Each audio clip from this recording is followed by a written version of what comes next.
SeizeYourBusiness.com podcast with Tony Rourke and Kevin O'Flaherty. SeizeYourBusiness.com, making you money. Share it on Facebook, share it on LinkedIn, Twitter, our blogs, YouTube videos, listen to our podcast, getting so hot that it's burning up the stereo. Welcome to the SeizeYourBusiness.com podcast, coming to you from our speakeasy in lovely downtown Downers Grove, Illinois. Our guest today is Paula Gleason from Neighbors of Lisle. Our hosts are Kevin O'Flaherty from O'Flaherty Law and myself, Tony Rourke from ADR Business Resource Group. If you find the podcast helpful, or if you would just want to help us out, we would appreciate it if you would review us on iTunes or share our podcast on social media. So without further ado, I'm hand it over to Kevin. All right, Paula, thanks for being here with us today. Glad to be here, Kevin. Thank you for inviting me. So our topic is going to be effective magazine marketing. But why don't you start by telling us a little bit about what you do and your business experience. Okay, well, my business experience is many fields of expertise. I never expected to be doing a magazine at this stage of my life. But I got into this about 3 years ago, founding this magazine because Lisle had no newspaper. And I found it very disconcerting that most of my friends and affiliates knew nothing about what was going on. So the Neighbors of Lisle was created. I got buy-in from all of the taxing bodies in the city, in our village. It's not really a city. And was able to convince them that they would be able to advertise in a magazine and save money not having to print and publish their own newsletter. And that would be the Chamber of Commerce, the Village of Lisle, the Park District, the library, and the school district. Interesting. So that was the catalyst that gave me an impetus to really move forward on this. And it was a lot of hitting the streets and beating the bricks and going out there and convincing people that this was going to be a viable publication. And 3 years later, everyone loves it. That's excellent. Do you, wow, that's kind of cool. You just woke up one morning and decided you want to do a magazine? Not exactly. I knew the magazine was in existence in other towns. Okay. So I had heard there is a publisher that does 7 magazines. Mm-hmm. And there are 4 in Kane County. Now we have 3 in DuPage. Okay. And I've always had a penchant for writing and editing and proofing. Okay. So it kind of all fell into line, something I wanted to do. Nice. I love it. What were the first couple months of doing that like? What were some of the challenges that you faced getting your feet wet in the magazine industry? I think the biggest challenge is you don't know all the answers. I'd never done that type of sales before. I'd done inside sales. I'd done business development. But now when you're out in the street and you're trying to sell something that you don't even have a sample to show anyone mm-hmm. and convince them to put their money into it, it's a little bit of a challenge. So you're doing sales for the magazine, just like any other sales position. You're trying to network and meet people. And how did some of your experiences from previous sales jobs you had carry over to the magazine? I would say, for one thing, in new business development, you end up doing a lot of cold calling, mm-hmm. and you get used to rejection, mm-hmm. and you just take it in stride. It's not you personally. It's just something that people don't want to accept. And the same thing with the advertising for the magazine. I went out full force expecting everyone to say yes, and of course everyone didn't. But I just kept forging ahead, and it's amazing. If you have the passion, somehow other people seem to pick up on it. How many pages was your magazine when you first started?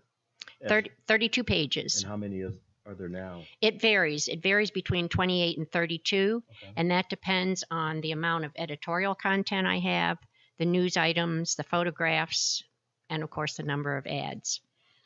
When you decided that you were going to start this, and once you had the foundation put together, mm-hmm. that all you had to do was write and go talk to people, how long did it take you? What kind of gap was there between the dream and reality? Maybe I'll ask it that way. I guess I would say the end of the first year, full year. Okay. Because, of course, I had projections of what I thought the magazine was going to do. And the first couple of months, I met all those projections with no problem. But after you get underway, a lot of the ads were just renewals, and I wasn't getting as much new business as I had thought. So at the end of the year, Although the numbers were good and we made money, it wasn't as high as I had projected. Okay. It's reality. Hey. That's when it sets in. Sure. Well, When great. that happened, did you end up adjusting your projections, or did you make some changes in the way you were doing your marketing for it? I was just out beating on more doors, looking for more ads. Just working harder. Right. I guess one thing that I'm curious to learn is how does one. There's a lot of different options for where to spend your marketing dollars, Mm-hmm. and even within the magazine industry, there's a bunch of different options there too. Do you have any advice for business owners on how to make decisions on effective use of their marketing dollars?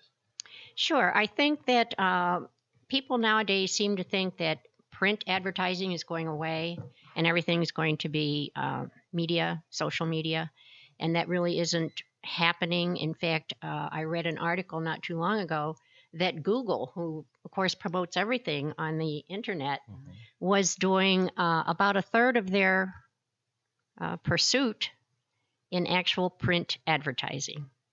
So that Interesting. Google yes, itself is advertising. through absolutely print. they were not through my magazine, but through print.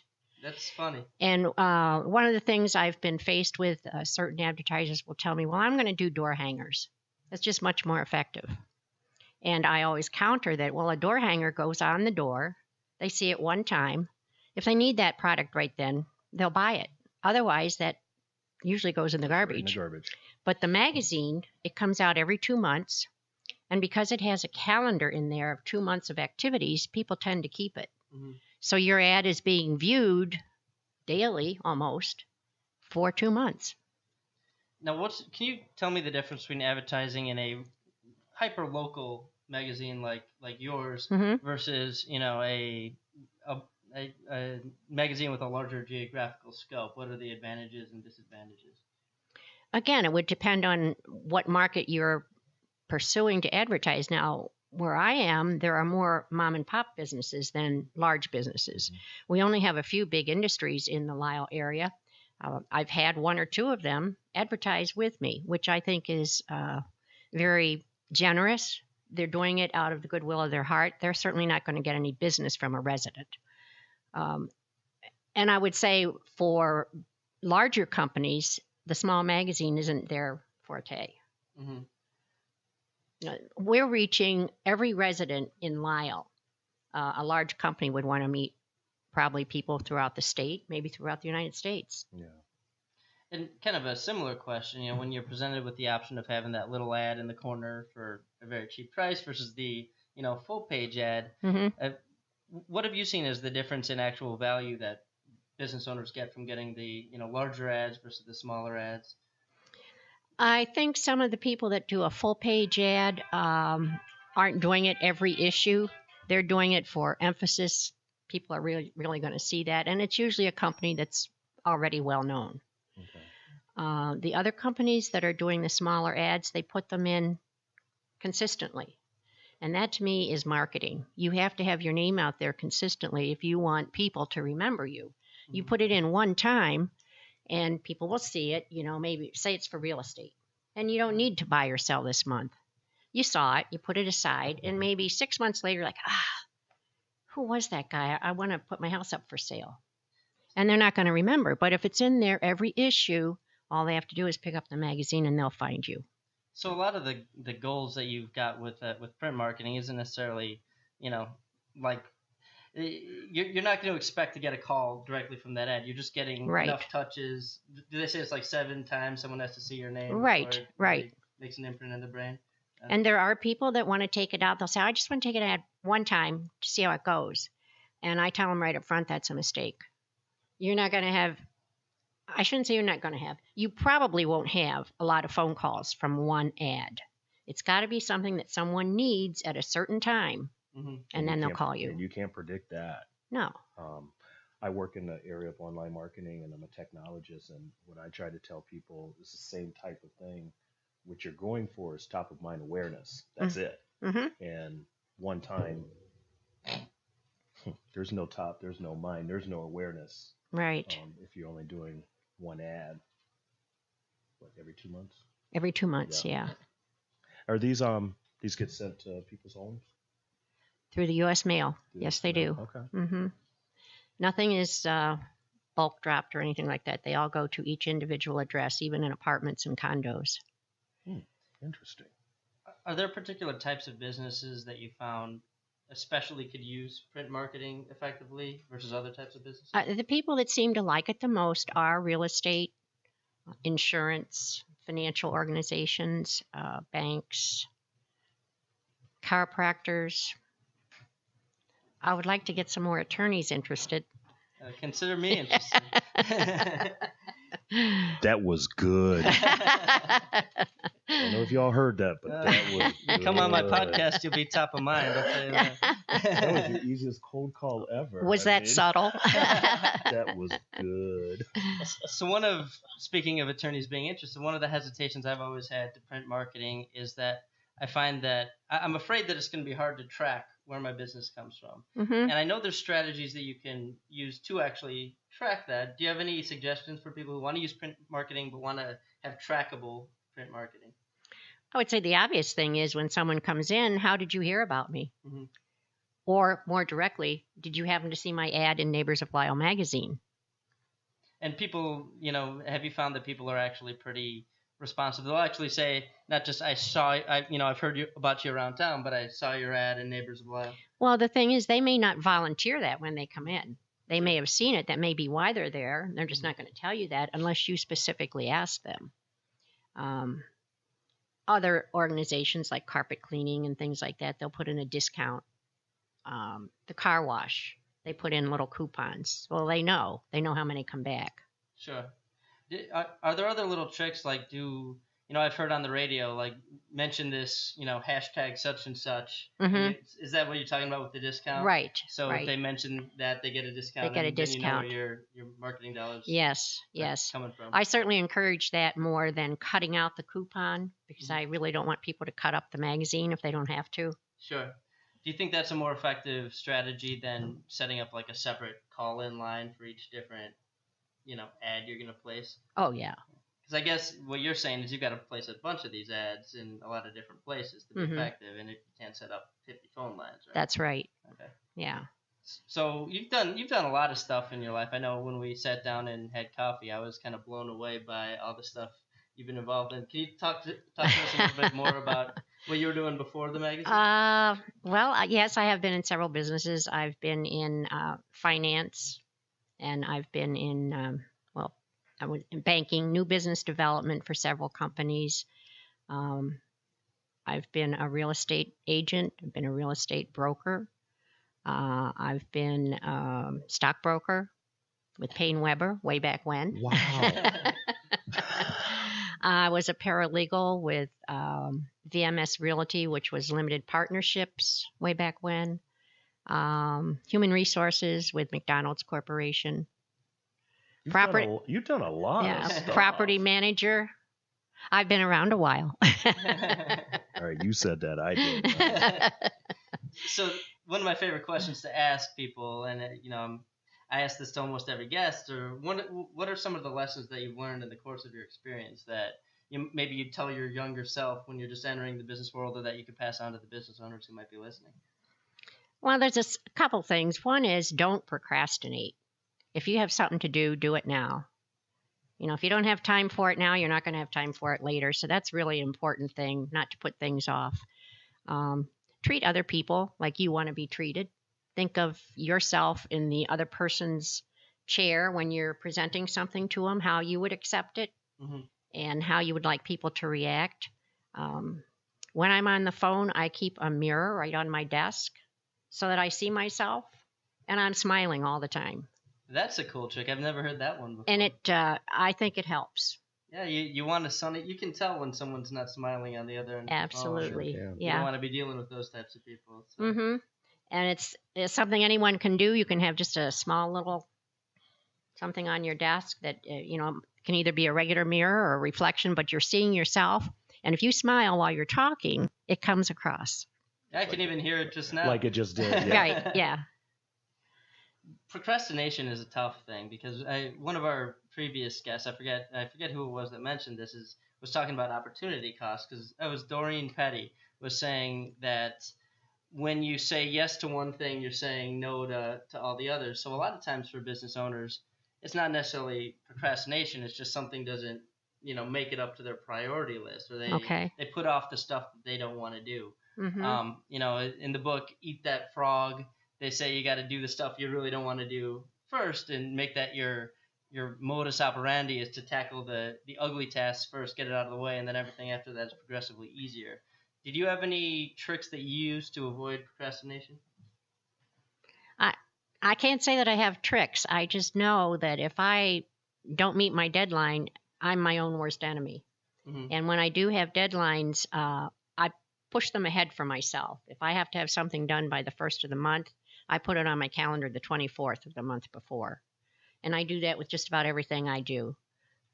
Does that deadline stay real for you if you move it a week ahead, or do you end up pushing that early deadline back? It stays as close to that as possible, unless something, and that's the reason I do it. There are times when you have an emergency or something happens and you have to be away from your task at hand. Sure. Or you've accepted a special project all of a sudden. It's going to take 24 or 48 hours that you hadn't allotted for. But if you kind of do that as a rule, you stick by it. You've been pretty active, and I'm sorry I cut you off. That's okay. Let you ask the next one, Tony. You've been pretty active in the Lisle Chamber, I know. Can you talk about another reoccurring theme is how to effectively use chambers of commerce as a tool for your business, and also kind of the benefits that you've gotten personally from being in the chamber?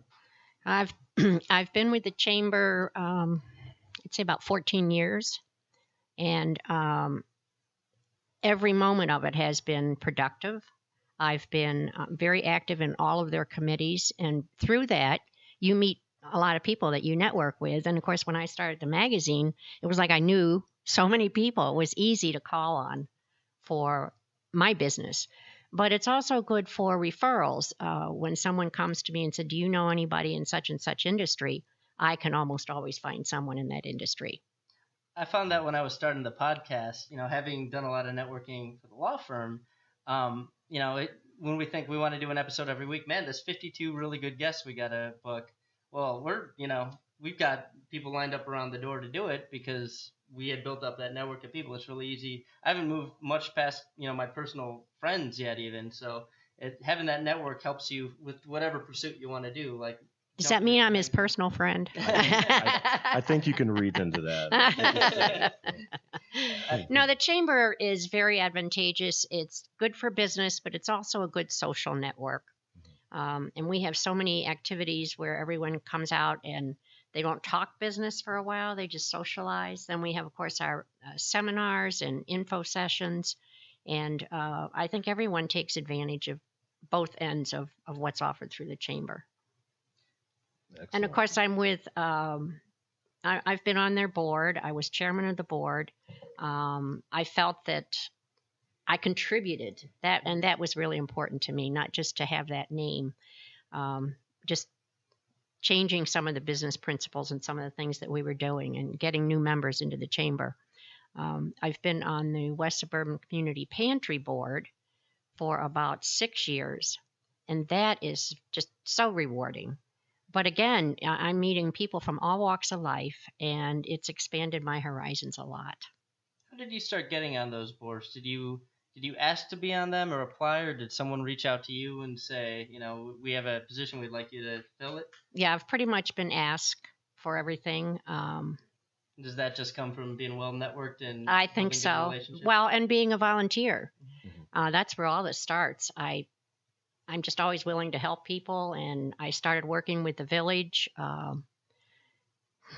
don't know how many years ago. Let's see. They needed help with the French market. And the first year that they had it, they needed someone to help. I said, yeah, I'll help. And the following year, the people from France who run the market came to me and said, gee, you're doing so good. Can you work for us and run the markets? I get paid? Sure. That's called putting yourself in a good opportunity. Right. And position for a good opportunity. Yes. So I've been with them this whole time. We're still running the French markets in Lisle. Where is that?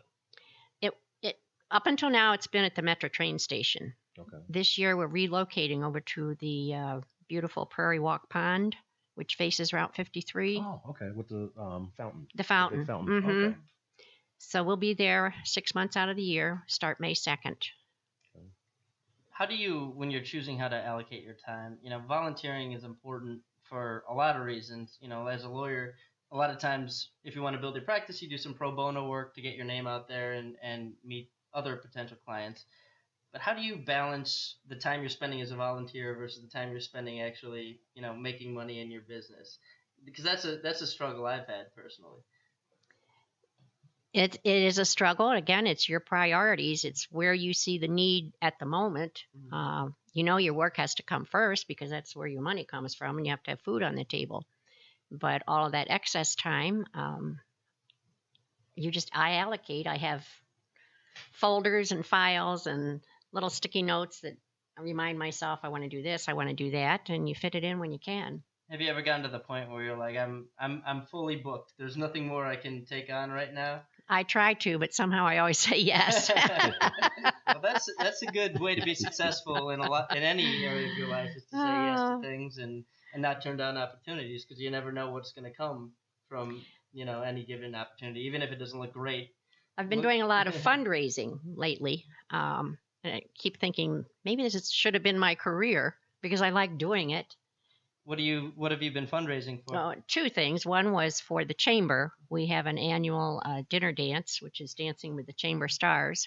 Okay. So I've been doing that now for about 9 years, and every year it just gets larger, and we gain a little bit more money, and a lot of that money goes to our scholarships. So that's rewarding, and it's a social event, a lot of fun. And for the West Suburban Community Pantry, I actually was on the fundraising committee, and they only had 2 fundraisers. And that was a spring spectacular and a golf outing. And I said, well, you need something else. And how about everybody now is interested in food? Let's do something with food. And we're a pantry. Doesn't that make sense? So I came up with the Chef's Culinary Challenge. Okay. And so now I'm in my 3rd year of bringing in chefs from various restaurants, and they compete against each other. And the people have gourmet food, and they love it, and they vote for the best chef. And we made so much money last year. I was just so gratified. So is fundraising basically about throwing a good party that people want to come to and charging for attendance and raffling things off, or is it more cold calling and getting donations from people? It's really fundraising. It basically is finding sponsorships. Okay. That's where the major dollars come from. People that have deep pockets and that are willing to give to a good cause. Then everything else, of course, it's like a big party. It's fun. You want to make it worth the while of the people that are spending their money to come. Mm-hmm. We're going to be throwing a launch party for the podcast, and we're trying to make it a really attractive event. We want to pack the room and get live music and do a lot of fun stuff. Do you have any suggestions for us on how to throw an attractive event and throw a good party that people are going to want to come to and want to be a part of, and building interest in that?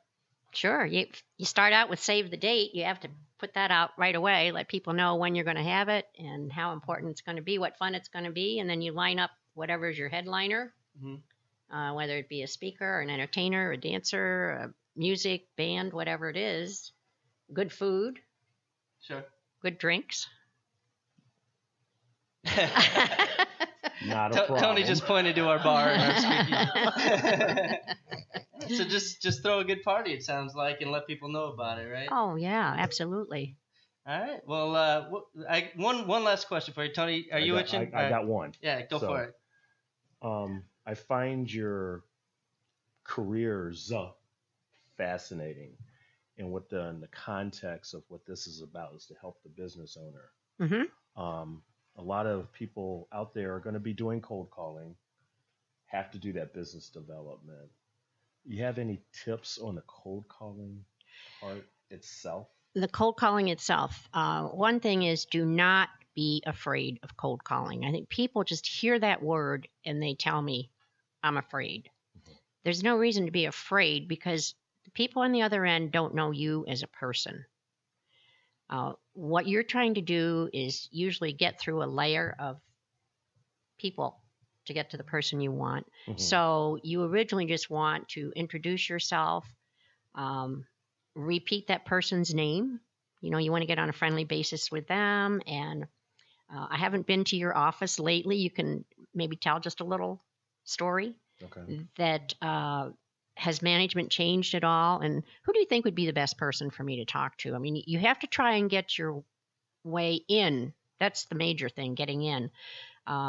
This other thing with that little mirror, I learned that years ago in a sales training class, that if you come across as happy and pleasant, those people are going to be more receptive. Sure. And you always have to let them know that if you can't speak to that person right now, you'd like to get a message through, and you'd like to call back and leave a time. Don't just say, I'll call back. I'll be back. I'll call back in 2 days, or I'll call back in 1 week, whatever your schedule permits. As a business owner who gets cold called a lot by people, the most effective way to sneak into my schedule with me unawares is to ask my staff, hey, can I schedule a time to talk to Kevin? Because then they have to give a direct no. You know, they have to, if someone actually asks, can I put something on Kevin's calendar as far out as you want to talk, then it'll usually get on my calendar. Yeah. And I do some cold call dodging, and you know. Oh yeah. Oh yeah. Oh yeah. What's your favorite business book, Paul? Walk the Talk was something that I read a long time ago, and that's really what it's all about. You're telling people what you're offering. You're telling people your success story. You're telling people that you have a trustworthy background. All these things that you're saying, make sure that that's true. Yeah, well, that's important because people will, you know, it doesn't do any good to get people in the door if they leave and tell other friends that you're terrible. Yeah, and it wasn't what it was sounded like it was going to be. Sure. Mm-hmm. If someone wants to reach you or post an ad in Neighbors Magazine, how can they do that? Absolutely. My email is Paula_Gleason, GLEASON @yahoo.com. My cell number is 630-222-3403. And I'm available at anyone's convenience to meet them somewhere, you know. All right. Entering. Well, thank you so much for being here today. It was great talking to you. Yeah, that was excellent. Thank Thanks. you. Thank you very much. Enjoyed it.